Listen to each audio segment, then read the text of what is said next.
Good morning everyone. तो पिछले lecture में हमने पढ़ा था डायनेस्टीज ऑफ मगध के बारे में, जिसमें हमने मौर्यंस को भी कंप्लीट किया, इनके रूलर्स के बारे में पढ़ा है। और आज हम पढ़ेंगे मौर्य की एडमिनिस्ट्रेशन के बारे में और and their social and economic system, क्योंकि इसमें से बहुत सारे क्वेश्चंस एग्जाम्स में पूछे जाते हैं। तो एडमिनिस्ट्रेटिव सिस्टम का जहां तक ताल्लुक है मौर्याज का, it was highly centralised in nature and the king was the final source of authority. और किंग जो है, इसके हाथ में तमाम पावर्स जो है वो सेंट्रलाइज होते थे। इसको हमने फर्दर जो है कैटेगराइज किया है।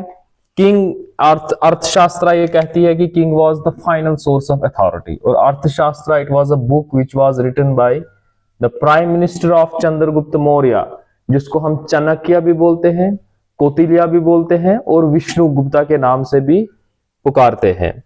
तो king was existed by council of ministers, और काउंसिल ऑफ मिनिस्टर्स का क्या काम था? It was just an advisory body. और काउंसिल ऑफ मिनिस्टर्स में तरह तरह किस्म के मिनिस्टर्स हुआ करते थे। इनमें से जो इनर काउंसिल जिसको हम बोलते हैं,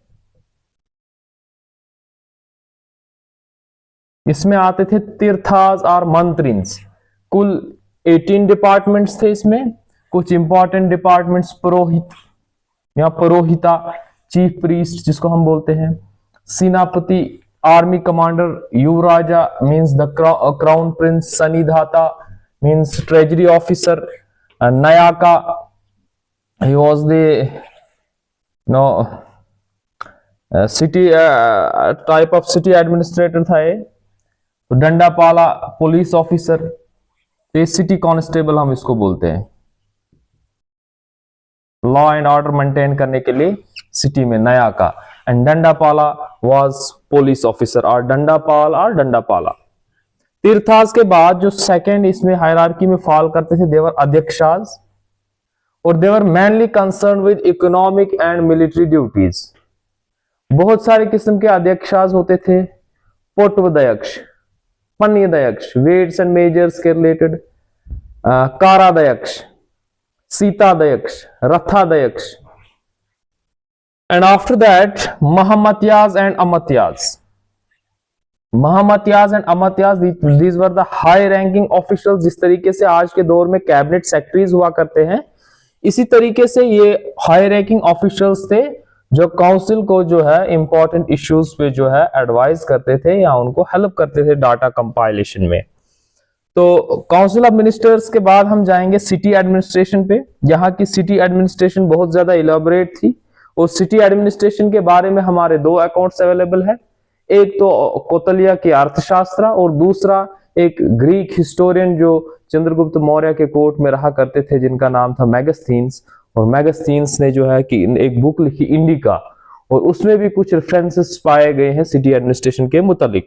मेगास्थीन्स क्या कहते हैं? मेगास्थीन्स कहता है कि there was a city council, एक बहुत बड़ी काउंसिल थी सिटी में जो सिटी एडमिनिस्ट्रेशन को मैनेज करती थी। इस काउंसिल को फर्दर डिवाइड किया गया था 6 सब कमिटीज में, और ये 6 सब कमिटीज अलग अलग चीजों से डील करती थी। कोई ट्रेड एंड कॉमर्स के साथ डील करती थी, कोई इसमें से जो है registration of births and deaths वगैरह वगैरह, अपना अपना काम हर कमेटी का हुआ करता था।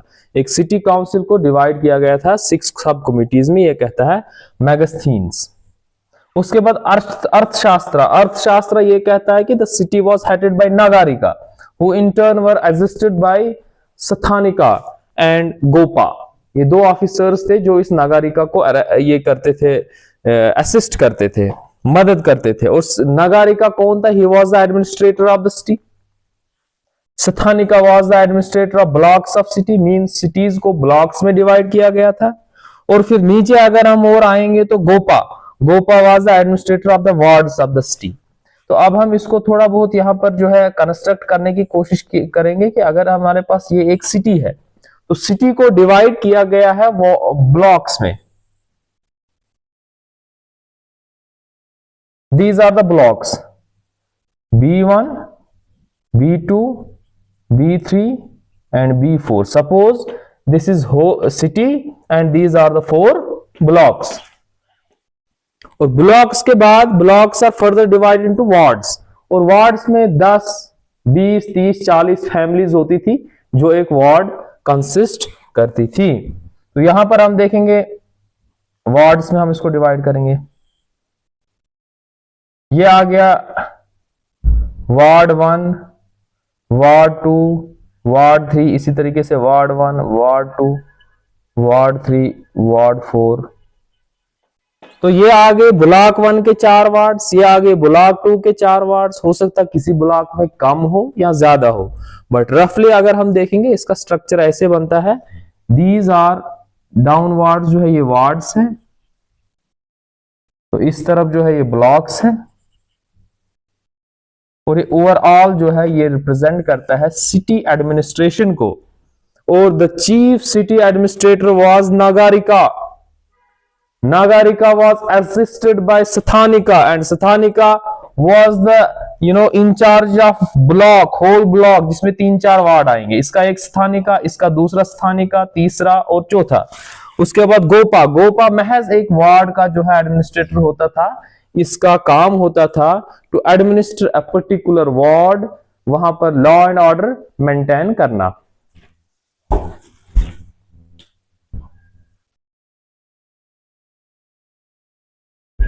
अब हम जुडिशियल एडमिनिस्ट्रेशन की बात करेंगे। जुडिशियल एडमिनिस्ट्रेशन में अगर हम देखेंगे, pradeshta was the head of judicial administration of the city, and gramika, gramika village headman था। He held judicial powers at the village level. और मौर्यन टाइम्स में जो है कोर्ट्स तो 2 किस्म के होते थे, धर्म स्थानीय एंड कंटक शोधान। धर्म स्थानीय वो डिसाइड करते थे which decided personal disputes.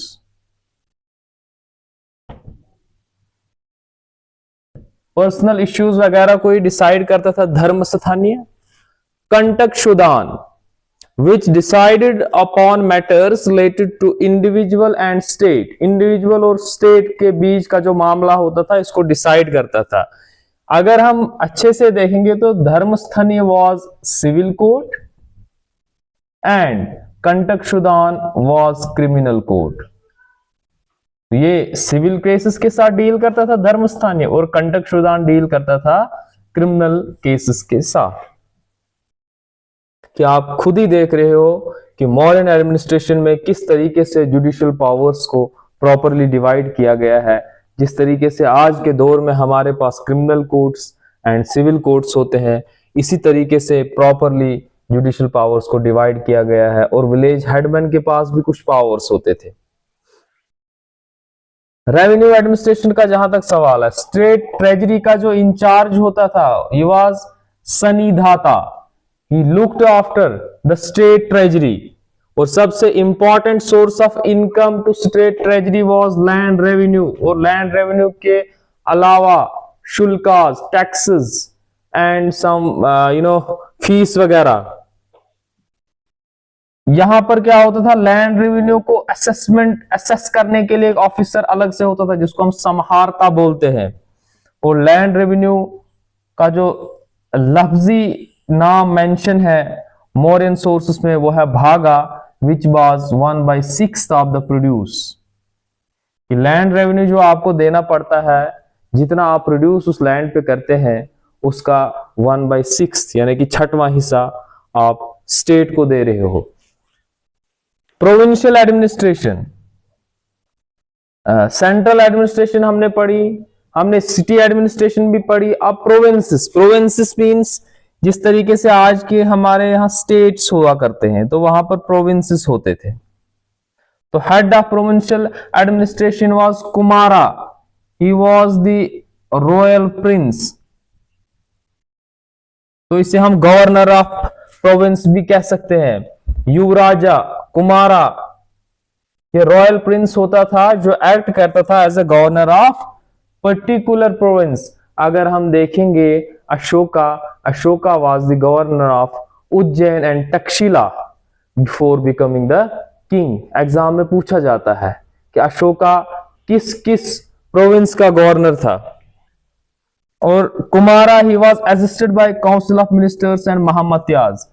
Council of ministers and high ranking officials जैसे सेंट्रल एडमिनिस्ट्रेशन में हुआ करता था। उसी तरीके से कुमारा को भी जो है, कुमारा भी असिस्ट किया जाता था, एक एडवाइजरी बॉडी जो होती थी council of ministers and mahamatyas. अगर अब हम देखेंगे proper hierarchy of administration, proper hierarchy of administration of Mauryas, तो at the top was king, उसके बाद प्रोविंसेस में यही रॉयल प्रिंस जिसे हम कहते हैं कुमारा, कुमारा के बाद होता था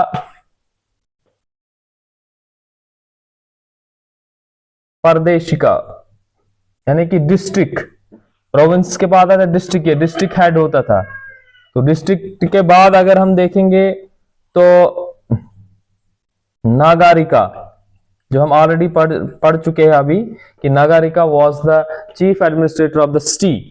और नागारिका के बाद जो ब्लॉक्स का हेड होता था स्थानिका, उसके बाद गोपा वार्ड का होता था, और इसी लेवल का और एक होता था ग्रामिका। फर्क इनमें ये था, he was the incharge of village, और ये खाली वार्ड का हुआ करता था।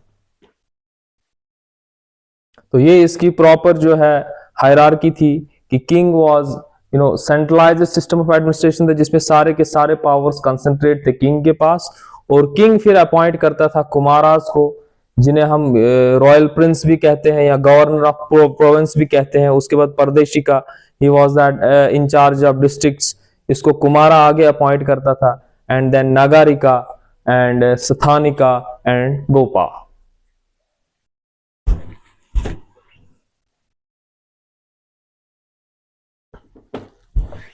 अब हम बात करेंगे इकोनॉमी ऑफ मौर्यास के बारे में। तो during this period the economy witnessed remarkable economic growth and progress. This period was characterized by remarkable economic growth and progress. ये इकोनॉमिक प्रोग्रेस इस दौर में ज्यादा क्यों हुई? क्योंकि इस दौर में जो है स्क्रिप्ट को यूज किया जाने लगा, हम स्क्रिप्ट से चीजों को मार्क कर सकते हैं वगैरह वगैरह। And level of monetization of economy increased, कि मोनेटाइजेशन, हम सिक्कों का इस्तेमाल करने लगे, पैसे का इस्तेमाल करने लगे कुछ for trade and commerce. And role of guilds has become much more extensive during this period. तो यही वजह रही कि इस पीरियड में जो है रिमार्केबल इकोनॉमिक प्रोग्रेस देखने को हमें मिला। तो इन फील्ड ऑफ एग्रीकल्चर के फील्ड में अगर हम देखेंगे तो इस फील्ड में भी the Mauryas experienced great progress, कि यहाँ पर जो है एग्रीकल्चर का प्रोड्यूस जो है उसका टैक्स जो है लोग भरते थे, जिसे हम भागा कहते हैं। 1/6 ऑफ द प्रोड्यूस जो है लोग स्टेट ट्रेजरी में जो है टैक्स देते थे। तो वो that was the main source of income of the state. And इन्होंने ये भी कोशिश की कि new land was bought under cultivation, और इनको रेवेन्यू कंसेशन दिया जाता था। रेवेन्यू कंसेशंस दिए जाते थे, जो नई लैंड अगर कल्टीवेशन के अंडर कोई लाना चाहे तो उसे रेवेन्यू को कम किया जाता था। तो आपको पता है यहाँ पर रेवेन्यू इंचार्ज भी एक ऑफिसर होता था, समाहर्ता। ये हम ऑलरेडी पढ़ चुके हैं अभी अभी, जो असेसमेंट ऑफ रेवेन्यू करता था कि किसका कितना रेवेन्यू, मतलब किसको कितना रेवेन्यू देना है, ये उस चीज को कैलकुलेट करता था। State also took steps to promote irrigation. Irrigation के भी हमें बहुत सारे जो यहाँ से रेफरेंसेस मिले हैं। अगर हम देखेंगे तो जो सौराष्ट्र में एक इंस्क्रिप्शन मिला है साका रूलर का, जूनागढ़ इंस्क्रिप्शन जिसे हम कहते हैं, तो वहां पर क्लियरली मेंशन है कि चंद्रगुप्त मौर्य के पीरियड में जो है, बल्कि उन्होंने ही जो है सौराष्ट्र में एक डैम बनाया था, और that was solely for irrigation purpose. तो इस सौराष्ट्र डैम के बारे में हम पढ़ चुके हैं, इस रिजर्वायर के बारे में हम पढ़ चुके हैं कि जिसको वक्तन फवक्तन जो है फिर रिपेयर भी किया गया। जैसा कि अशोका के गवर्नर ने रिपेयर किया था, रुद्रदमान फर्स्ट ने किया था, और हमने गुप्ताज में भी जो है इसके बारे में पढ़ा है कि समुद्रगुप्त के पीरियड में भी उनके गवर्नर ने इस रिजर्वायर को रिपेयर किया था। आर्ट्स एंड क्राफ्ट्स के फील्ड में भी यहाँ पर अच्छी प्रोग्रेस देखने को मिली है। New works like leather working, iron smithy, gold smithy, textiles they become common, stone cutting. Trade and commerce, trade and commerce की जहां तक बात है कि बहुत सारे नए ट्रेड रूट्स जो है बनाए गए। यहां पर एक मेंशन है Uttarapatha. Uttarapatha was a famous trade route which was constructed during Mauryan period. और ये कहां से कहां, Taxila in modern day Afghanistan में टक्सीला है, और वहां से ताम्रलिप्ति जो कि बंगाल में है। कि इतना बड़ा एक ट्रेड रूट बनाया गया जहां से जो है ट्रेड होने लगा। मींस मौर्यन एम्पायर अब आउटसाइड एम्पायर्स के साथ, आउटसाइड रीजन्स के साथ भी ट्रेड कर रही है। और इसके बावजूद बहुत सारी ट्रेड पोस्ट्स का भी यहां पर जिक्र है। सोशल लाइफ, इनकी सोशल लाइफ थोड़ी सी डिफरेंट थी। जो एज यूजुअल चल रही है वैसे चल रही है, लेकिन थोड़ी सी डिफरेंट इसलिए थी कि यहाँ पर Kshatriya appear to have occupied the highest rank in varna hierarchy. अभी तक हम देख रहे हैं वर्ण हायरार्की में जो है ब्राह्मण्स नंबर 1 थे, लेकिन यहाँ पर क्षत्रियास जो है नंबर 1 बन गए। They were followed by Brahmans and later Vaishyas and Shudras. और वैश्यास का स्टेटस भी यहाँ पर काफी ज्यादा इंप्रूव हुआ। क्यों इंप्रूव हुआ? क्योंकि मौर्यन पीरियड में एग्रीकल्चर और ट्रेड एंड कॉमर्स और आर्ट्स एंड क्राफ्ट में रिमार्केबल प्रोग्रेस हमें देखने को मिली है। पोजीशन ऑफ वुमेन डिग्रेडेड, क्योंकि ये आपको पता है कि लेटर वैदिक एज से ही पोजीशन ऑफ वुमेन डिग्रेड होना शुरू हो गई। और जितना हम आगे को प्रोग्रेस करेंगे एंशिएंट इंडिया में, स्टेटस ऑफ वुमेन उतनी ज्यादा डिग्रेड हो रही है।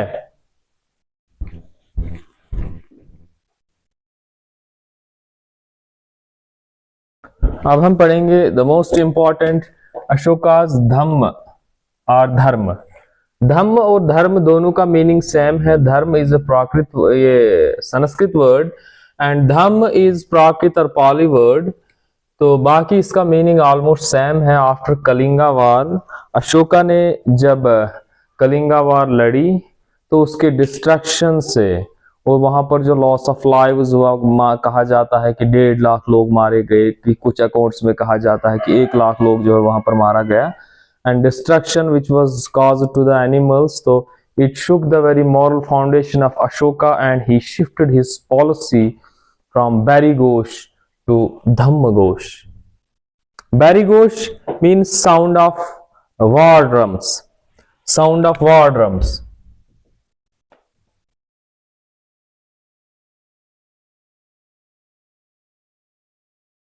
वो पॉलिसी जहां पर सिर्फ और सिर्फ वॉर की जो है बात की जाए, वॉर की आवाज सुनाई दे, तो साउंड ऑफ धम्म।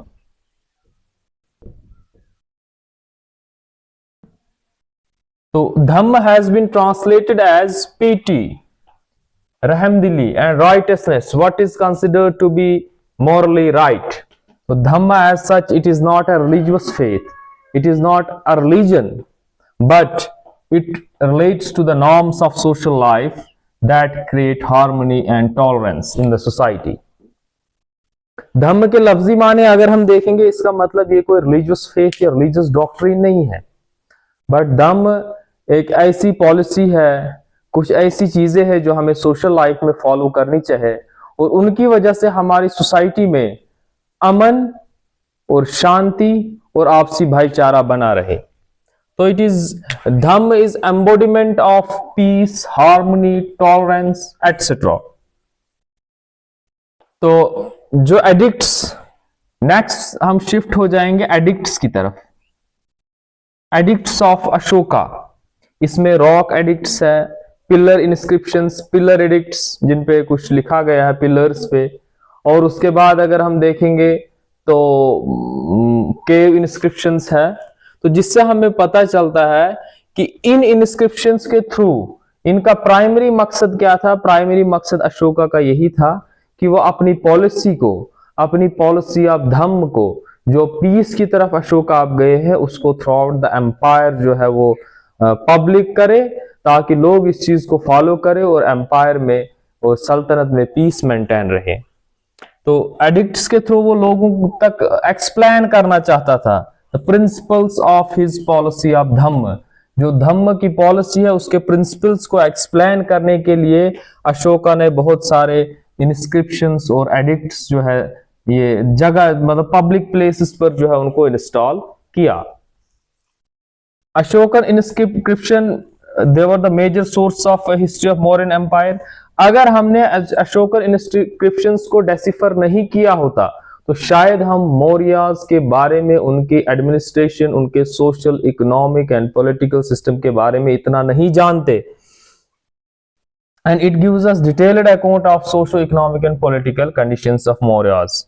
तो इनके जो इंस्क्रिप्शंस थे, जो सबसे इंपॉर्टेंट इंस्क्रिप्शंस थे, वो लिखे गए हैं प्राकृत लैंग्वेज में। एंड स्क्रिप्ट जो हमने यूज किया है वो किया है ब्राह्मी स्क्रिप्ट। जैसे हम कश्मीरी को लिखते हैं तो कश्मीरी को हम लिखते हैं तो स्क्रिप्ट जो हम यूज करते हैं उसके लिखने में दैट इज उर्दू। तो ये जो है प्राकृत, जो ज्यादातर इंस्क्रिप्शंस, जो most important and maximum of the inscriptions were written in Prakrit language and the script used were Brahmi script. इसमें ईस्टर्न एंड सेंट्रल इंडिया में जितने भी हमें जो है इंस्क्रिप्शंस मिले हैं वो प्राकृत लैंग्वेज में ही है। और उसके बाद अगर हम देखेंगे नॉर्थ वेस्टर्न फ्रंटियर रीजन, क्योंकि वहां पर खाली पाली और प्राकृत वाले लोग नहीं रह रहे बल्कि वहां पर फ्लक्स ऑफ फॉरेन पॉपुलेशन भी हुआ है, तो वहां पर स्क्रिप्ट्स के लिए, ये जो है इंस्क्रिप्शंस के लिए लैंग्वेज कौन कौन सी, कहीं पर प्राकृत है, कहीं पर ग्रीक है and Aramaic language, and script was Kharoshthi script. तो चूंकि मैंने आपको बताया कि अशोकन इंस्क्रिप्शंस जो है रॉक इंस्क्रिप्शंस, जिन्हें हम रॉक एडिक्ट्स बोलते हैं, पिलर्स पर थे और केव्स। तो पिलर्स का जहां तक सवाल है, देवर ह्यूज मोनोलिथिक पिलर्स, बहुत बड़े बड़े पिलर्स को बनाया जाता था। चुनार बनारस के पास एक जगह है, वहां पर बड़े बड़े पिलर्स को बनाया जाता था और इनके टॉप पे जो है कुछ स्कल्पटर्स भी हुआ करते थे, किसी जानवर की शक्ल या उनके टॉप पे किसी एनिमल की शक्ल को बनाया जाता था। फॉर एग्जांपल अगर पिलर ऐसे है तो ये इसका टॉप आ गया,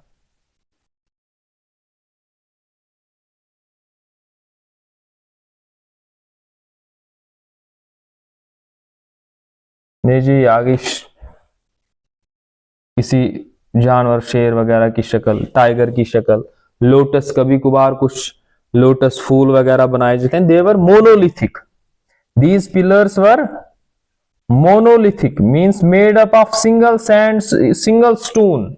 और कभी कभी कहते हैं कि इनका वजन 50 टन तक भी होता था, 50 टन। तो दैट इज बहुत बड़ा, बहुत वजन है ये। तो फिर यहां से उनको ट्रांसपोर्ट किया जाता था थ्रू आउट द एम्पायर, जहां जहां उनको इंस्टॉल करना पड़ता था। चुनार की सैंडस्टोन वगैरह क्या पता किस चीज से बनाते थे इनको। तो मोनोलिथिक, इनके ऊपर वार्निश की जाती थी, सिलिकॉन की वार्निश की जाती, इनको अच्छे से चमकाया जाता था, फिर इंस्क्रिप्शंस को एनग्रेव किया जाता था ताकि जो है ये काफी देर तक जो है वो फंक्शनल रहे। और अशोका के जो पिलर एडिक्ट्स है वो हमारे पास आज भी अवेलेबल है, most of this pillar inscriptions. तो फिर यहां से इनको ट्रांसपोर्ट किया जाता। अब 50 टन का पिलर एक जगह से दूसरी जगह ट्रांसपोर्ट करना, इसका मतलब यह है कि इनके पास टेक्नोलॉजी भी थी। क्या पता बोट्स में डाल के, बोट्स में भर के उनको एक जगह से दूसरी जगह ट्रांसपोर्ट किया करते थे, या और किसी टेक्नोलॉजी से करते, बड़े बड़े कार्ट्स लाते थे। लेकिन इससे हमें अंदाजा लगा सकते हैं कि they had some high level technology to shift these pillars and to make. Pillar बनाने का तरीका भी बहुत अजीबोगरीब था, मीन्स फिनिश उसको अच्छे से दी जाती, महीनों लगते थे एक एक पिलर बनाने में।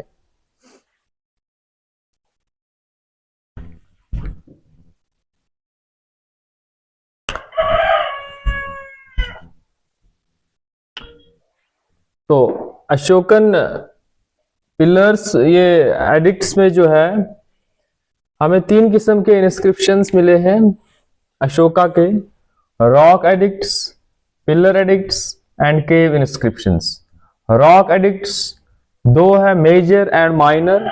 Major 14 and minor 20 in number.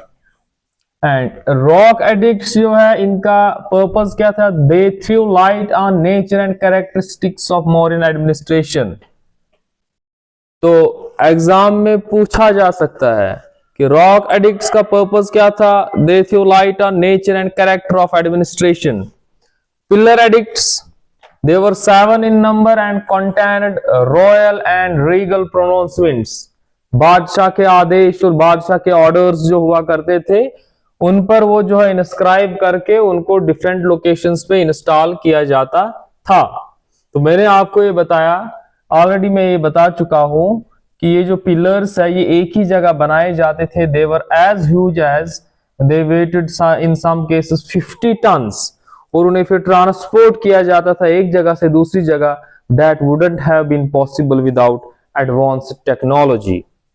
Silicon varnish तक इनको की जाती थी। Cave inscriptions Barabar and Nagarjuni hills में केव्स मिली है, उन केव्स के अंदर इंस्क्रिप्शंस हैं, and they were donated by Ashoka to the Ajivika sect. तो इतने सारे इंस्क्रिप्शंस आपके लिए याद करना एक चैलेंजिंग है, तो इस पे मैंने कुछ इंपॉर्टेंट इंस्क्रिप्शंस एंड एडिक्ट्स के बारे में जो है लिखा है। रॉक एडिक्ट फर्स्ट किसके साथ डील करता है? Prohibition of animal sacrifices. Rock edict second deals with social welfare under Dhamma. Rock edict 4 non violence. Rock edict 5 application of Dhamma mahamatas. जो धम्म महामताज थे, ये कुछ ऑफिशियल्स को अशोका ने अपॉइंट किया गया था to spread the message of pity and dhamma throughout his empire. And Rock Edict 9, it attacked the religious ceremonies. And Rock Edict 12 deals with toleration. And 13, it was in fact the longest and dealt with Kalinga war and its sorrows. और इसमें ये एक चीज कहता है कि we should go for conquest by dhamma instead of the conquest by war. Pillars की बात हम करेंगे। पिलर 7 है हमारे पास, तो इसमें इंपॉर्टेंट जो है pillar edict first, Ashoka's principle for protection of its people, his people, तो पीपल ऑफ हिज एम्पायर।